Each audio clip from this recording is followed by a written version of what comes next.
After some tough years in the mid-2000s when returns to farmers were as lean as the meat from their deer, the venison industry is back on the up. The 11-12 season is looking strong with the schedule hovering around the $9 mark and our export markets expanding, easing the industry's traditional reliance on Germany.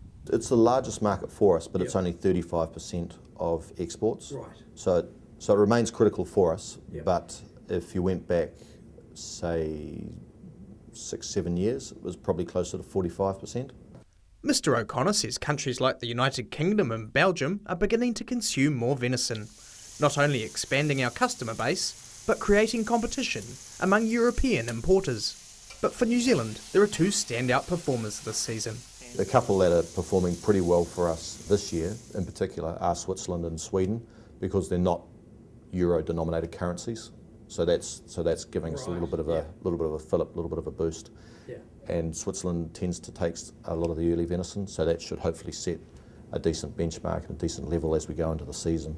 It's a long way from the difficult years of 2002 to 2006, when the schedule sat closer to $5 and farmers were abandoning the industry. Mr O'Connor says during those tough years, the deer industry lost 1,000 farmers, nearly a quarter of the total, and it went through a fundamental restructuring.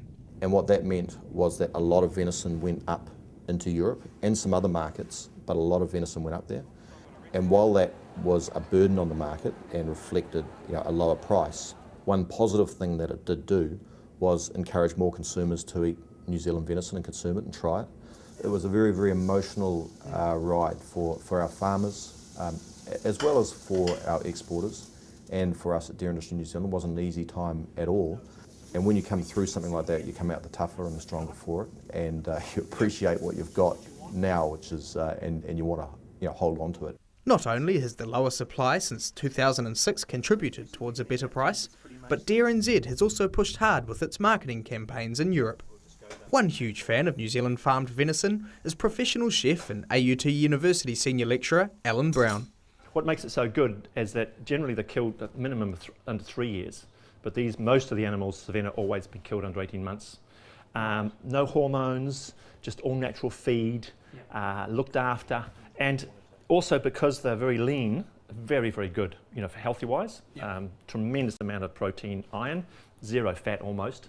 But the thing about it, you have to cook them nice and pink, medium rare, even less than medium. Benedict Collins, Country 99 TV News.